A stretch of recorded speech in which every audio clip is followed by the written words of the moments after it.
Bonjour à tous et bienvenue sur ma chaîne YouTube Zilou Scrap et Bricole. Aujourd'hui, nous nous retrouvons pour un petit tuto bricolage. Alors, nous revoilà après une journée et demie de séchage.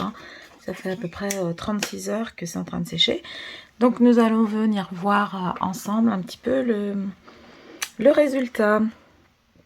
Alors, voilà, j'avais démoulé le petit gâteau fait dans un moule. Les moules qui sont très souples. Alors c'est nickel, c'est très bien. Là, voilà, vous voyez le rendu. Je vais essayer de zoomer un petit peu. Voilà, donc là, celui-ci, je l'ai fait avec un plioir de gaufrage en mettant donc en écrasant la pâte sur le plioir de gaufrage. Et voilà, les motifs sont pas mal. Donc il va falloir poncer un petit peu tout ça parce que je trouve que c'est pas très net. Là, c'est celui que l'on a obtenu. Enfin voilà, il y en a plusieurs. Ces deux-là, je les ai obtenus avec une plaque, un moule en forme de plaque. Celui-ci, je l'ai fait tout simplement à l'emporte-pièce. Alors par contre, je trouve que ma pâte, elle craquelle un peu, elle fait un peu craqueler. Ici, nous avons donc un petit carré de chocolat. Vous voyez. Je vais démouler l'autre, hop, pour vous montrer. Voilà, celui-ci est un petit peu moins précis. Alors là, notre petite étoile qui a été en premier ancré et puis mis sur la pâte, mais la couleur est pas mal. Ça rend pas mal. Ici, nous avons un disque sur lequel j'étais venue appliquer de la feuille d'or et puis un tampon. Alors par contre, la feuille d'or, elle tient pas en séchant. Elle adhérait à la pâte quand la pâte était humide. Et puis en séchant, ben, elle disparaît complètement. Là, nous avons également cette espèce de grosse perle que j'avais fait qui était pleine avec tous mes restants de pâte de feuilles d'or. Alors là, bah, autant vous dire que la feuille d'or, elle tient pas du tout. Tous ces frites et tous ces miettes. Donc là, ici, nous avons le petit moule.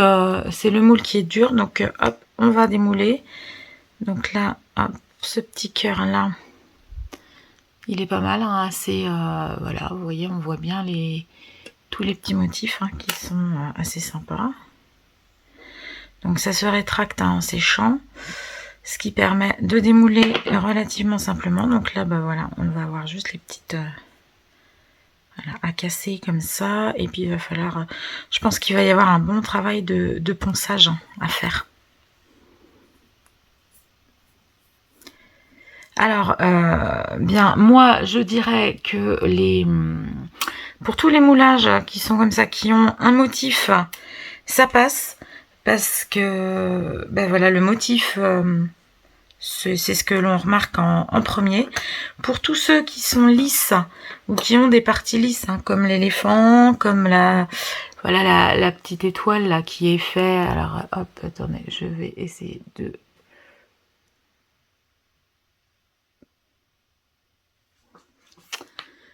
que je mette... Voilà. Donc là, cette petite étoile, on voit en fin de compte tous les côtés craquelés de la pâte. La pâte, elle est pas... C'est pas nickel, moi ça me plaît pas comme une pâte... voyez, on voit partout des micro-fissures sur la pâte. Donc je pense qu'il va y avoir un bon travail de ponçage à faire. Et du coup... le galet va s'en trouver diminué. Il va y avoir beaucoup moins de texture si on le ponce. Je pense, par contre, en revanche, par rapport à de la fimo, que le travail de ponçage va se faire beaucoup plus aisément, parce que le plâtre, enfin c'est un genre de plâtre, est beaucoup plus tendre et donc va se poncer très facilement. Bon, on peut essayer. Alors je vais regarder dans mes petites affaires. Si j'ai du papier de verre de côté. ou papier de verre ou une canne à poncer. Ça. Alors là j'ai un papier de verre. Donc on va essayer de poncer.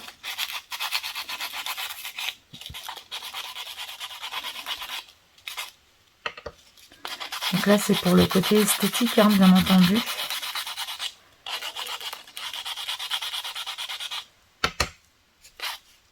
Ouais, bah voilà, il n'y a pas de surprise, ça se ponce bien. Voir si les petites crevasses sont en profondeur ou si c'est superficiel. Parce que si c'est en séchant que ça a formé des crevasses et que les crevasses elles sont dans l'épaisseur, on aura beau poncer, on n'aura pas quelque chose de nickel. Hein. Mais je pense que non, c'est bien. Enfin, compte, voilà, il y a un petit travail de ponçage à faire pour rendre le truc beau, quoi.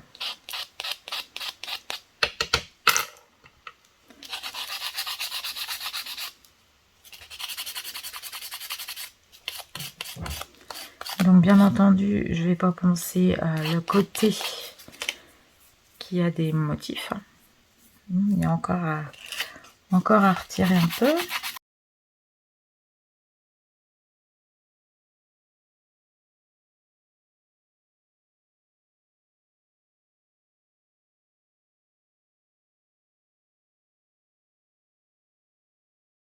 Voilà, il y a du travail à faire. Alors peut-être qu'en le lissant avec les doigts un peu mouillés, quand c'est pas tout à fait sec, ça donnerait un travail. Donc là vous voyez par exemple, je vais vous montrer par rapport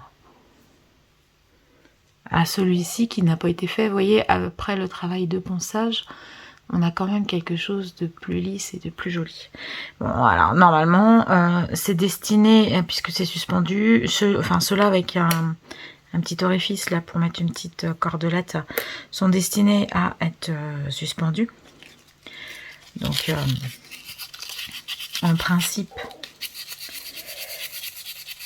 on verra que la face avant. Là je vais voir avec mon petit carré de chocolat.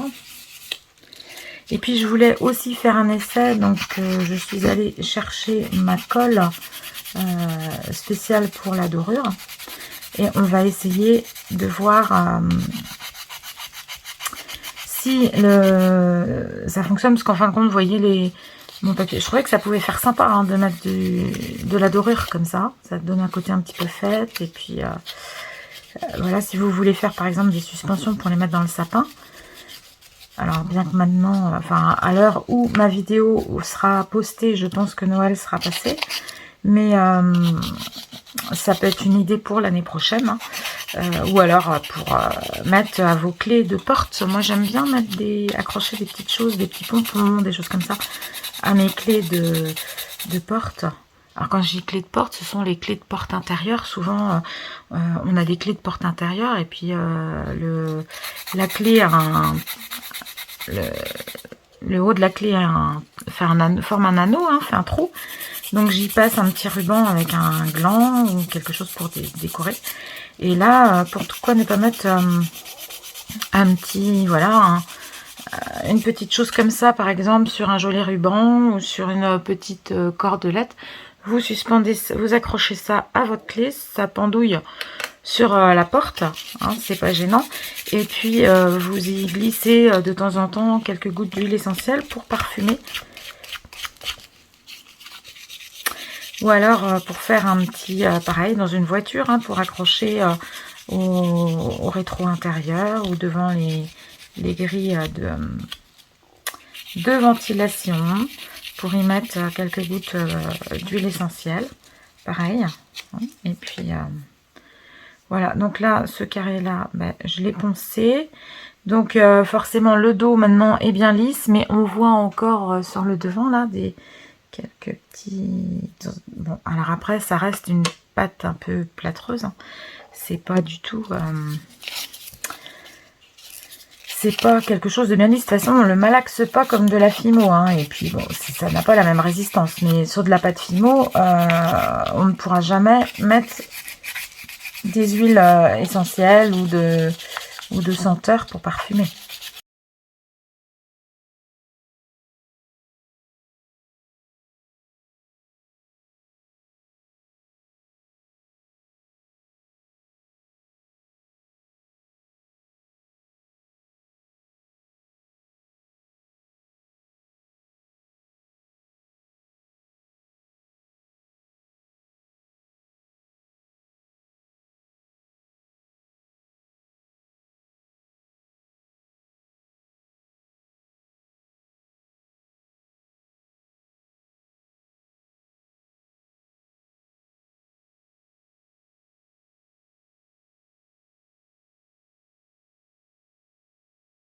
Je vais aller nettoyer un petit peu toute cette poussière de ponçage. Et puis on va essayer de coller donc sur certains des copeaux, donc, enfin des chips de paillettes, enfin de papier brillant, de papier doré. Et puis je voulais aussi essayer avec ou de la peinture acrylique ou de l'aquarelle, mais cette fois-ci dans des empreintes qui sont déjà faites, par exemple comme là dans les petits creux, voilà, pour voir ce que ça donne. Allez, je vous reprends quand je vais avoir nettoyé tout mon plan de travail. Alors voilà, mon plan de travail est nettoyé.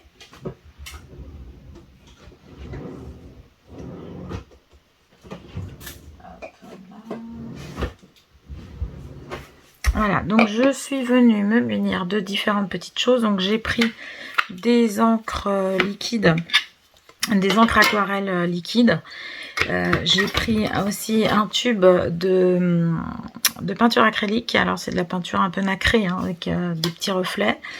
Je suis venue reprendre donc du foil avec un liquide, voilà, pour pouvoir, un liquide de primaire pour d'accroche. Et puis on va venir donc ensemble, voilà, faire différents essais sur tout ce que j'ai pensé. Donc là, voilà, en nettoyant, en finissant de nettoyer celui-ci, je me suis rendu compte, vous allez voir par vous-même. Hop, alors attendez, je vais essayer de peut-être dézoomer un peu. Voilà, vous voyez par vous-même que le foil, ben voilà, il tient pas, il s'en va. Et c'est aussi l'endroit où le foil était mis que j'ai des taches légèrement bleutées. Donc en fin de compte, ce qui m'a taché ma pâte, hein, je vous l'avais dit avant, je voyais que ça faisait à moitié bleuté, un petit peu pas très propre quoi sur ma pâte. En fin de compte, c'est le foil ce qui est venu mettre de la... qui est venu colorer un peu ma pâte blanche. Donc là, ce que je vais faire, je vais venir mettre un petit peu de liquide. Hop, donc du liquide comme ceci par petites touches.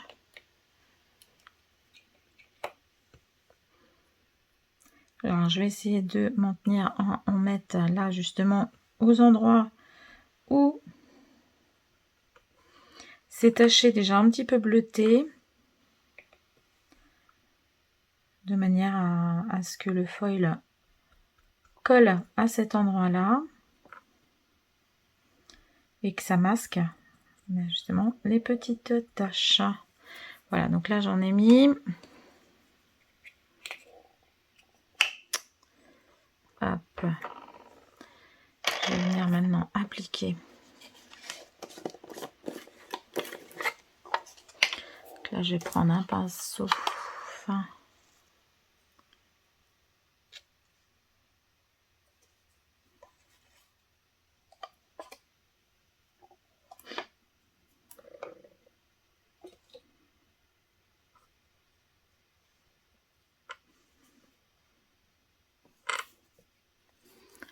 Je vais essayer de prendre, qu'est-ce que je vais prendre comme pinceau, parce que je voudrais pas non plus abîmer.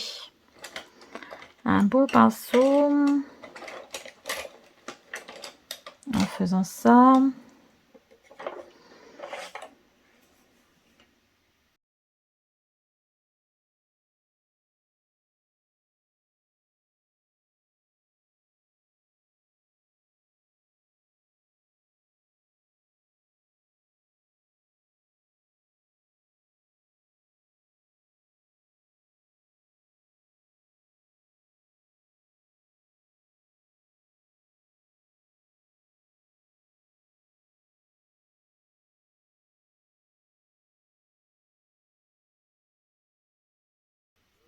Donc je pense que sur l'argile noire, ça devrait avoir un rendu aussi plutôt sympa.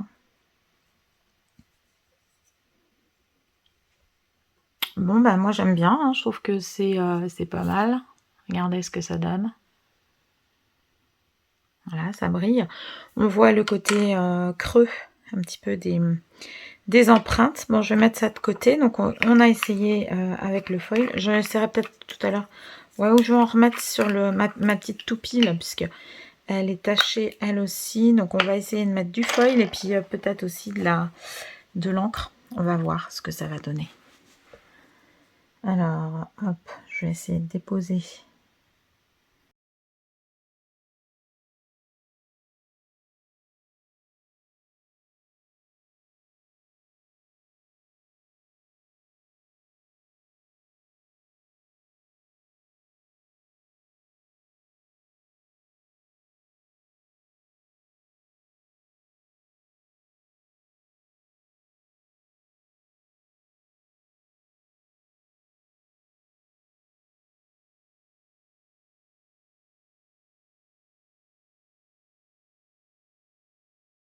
Voilà, bon, bah, je vais m'en tenir là.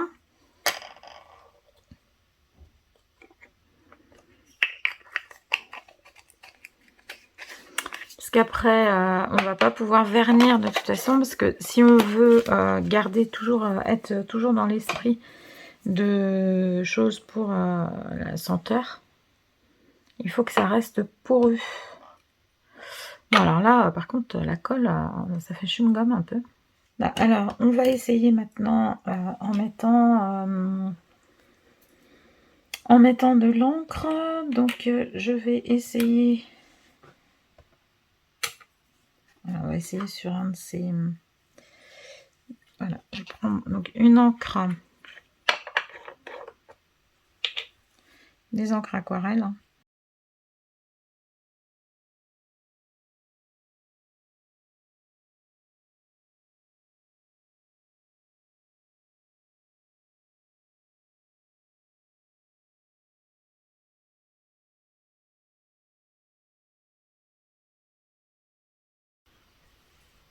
Bon, on est comme sur du plâtre, hein, par capillarité, ça absorbe.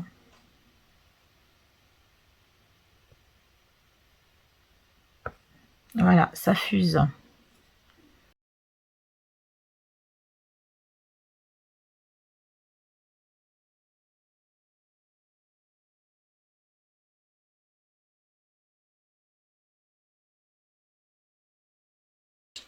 Bon, ça fuse, c'est pas, par contre, c'est pas très précis, hein. Ça, c'est absorbé par la matière, mais sans être très précis. Je vais essayer de voir, de prendre une autre couleur contrastante pour voir si ça se mélange. Alors, on va essayer de mettre du vert, puisque ce sont des feuillages. On va mettre du vert aussi pour voir ce que ça donne.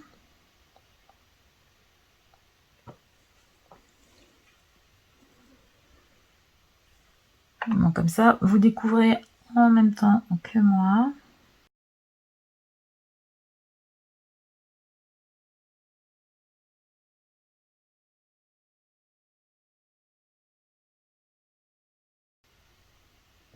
Bon, c'est joli, c'est pas très précis, hein, par contre. Mais ça met des petites touches, ça permet de mettre des petites touches colorées. Ça peut rendre sympa pour des petites choses à accrocher dans le sapin.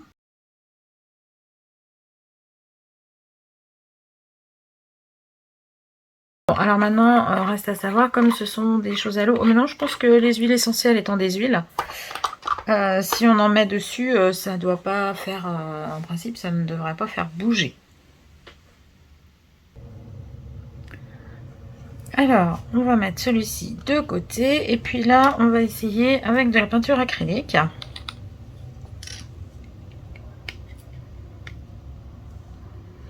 Donc là, ma peinture, c'est une peinture qui est... Ouais, je sais pas si on a grand-chose. Parce que c'est une peinture qui est...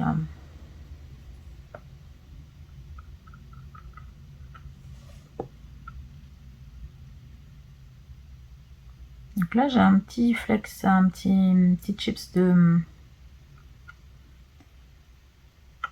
foil qui est resté.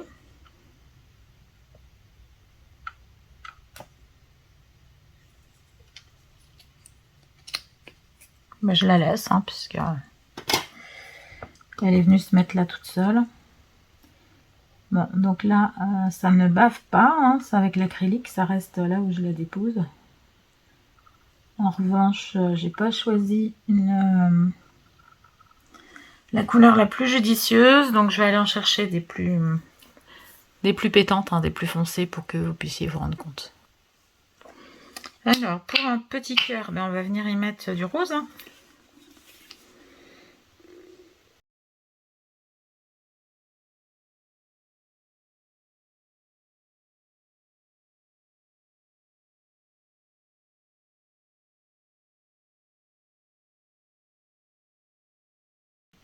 Bon, ben là, ça couvre bien.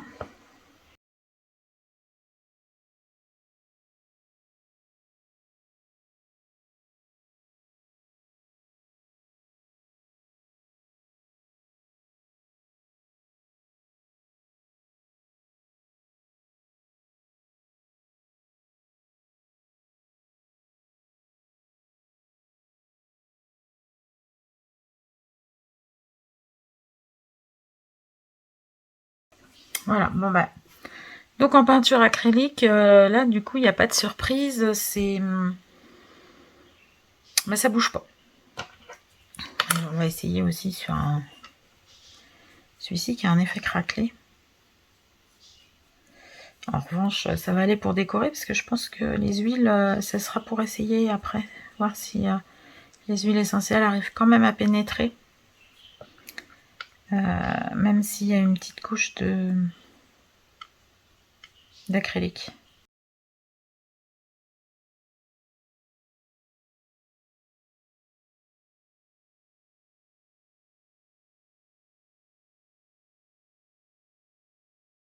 Alors, je voulais venir maintenant essayer, donc avec toujours mes petites encres aquarelles.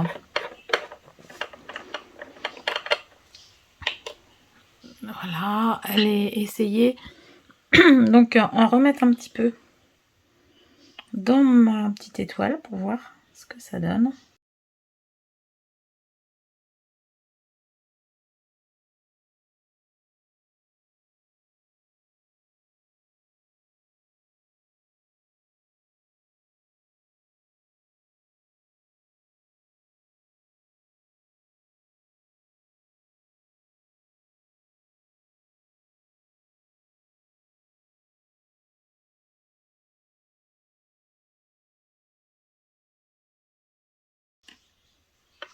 Bon, ben voilà, on verra. Et puis, je voulais donc faire aussi un essai avec celui-ci qui a les... en relief. Au lieu d'être en creux, c'est en relief, hein, puisque c'est dans un moule. Donc, je voulais mettre de l'encre, mais du coup, de l'encre dans les creux, pour voir si ça restait bien, si ça montait par capillarité ou pas.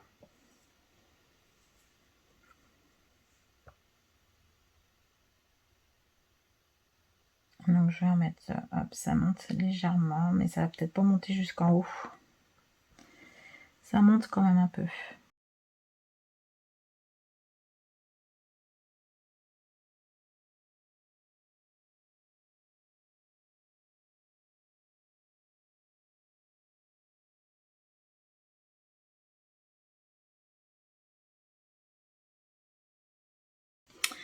Bon, ben ça monte quand même par capillarité, donc en fin de compte, on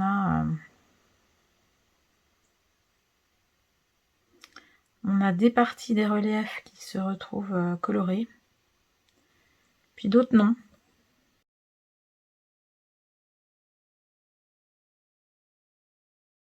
Ouais, on voit quand on l'applique que ça absorbe et ça diffuse beaucoup. Vous voyez, ça a même bavé partout derrière. Regardez en fin de compte quand je dépose une goutte.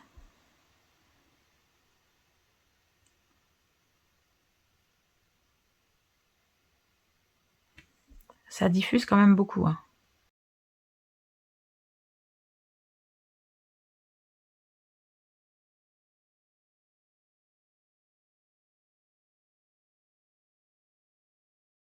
Donc, si vous voulez quelque chose de maîtrisé pour la couleur, c'est-à-dire en mettre avoir des aplats de couleurs par endroit et pas à d'autres, il faut impérativement utiliser de la peinture acrylique. Ou de la gouache hein, éventuellement, mais pas des peintures aquarelles. Tout ce qui est aquarelle va beaucoup... ça bave, ça diffuse beaucoup trop.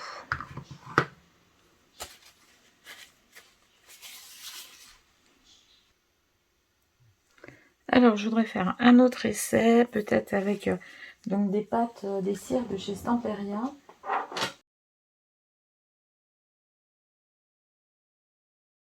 C'est peut-être le noir qui rendra mieux. Donc, je vais essayer d'en mettre un petit peu au doigt. On va essayer sur un carré de chocolat. On va voir ce que ça va donner.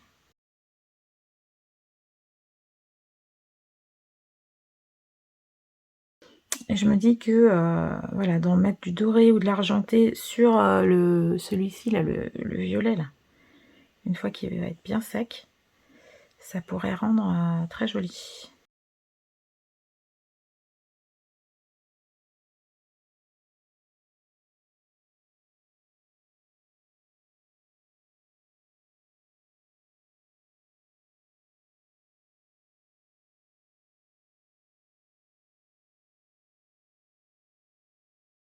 Bon bah ça rend pas mal. Donc nous aurons fait des petits essais et je vais vous retrouver quand tout ça sera sec. Alors voilà, une fois terminé, toutes ces petites décorations avec des paillettes, de la peinture. J'y ai ajouté pour certains des rubans ou du raffia. Voilà, de plus près ce que vous pouvez découvrir avec des petits galets également. Voilà, j'espère que cette vidéo vous aura plu, qu'elle vous aura donné envie de réaliser la même chose que moi. Je vous remercie d'avoir visionné tout ceci, de liker, de vous abonner et je vous dis à très bientôt. Kenavo!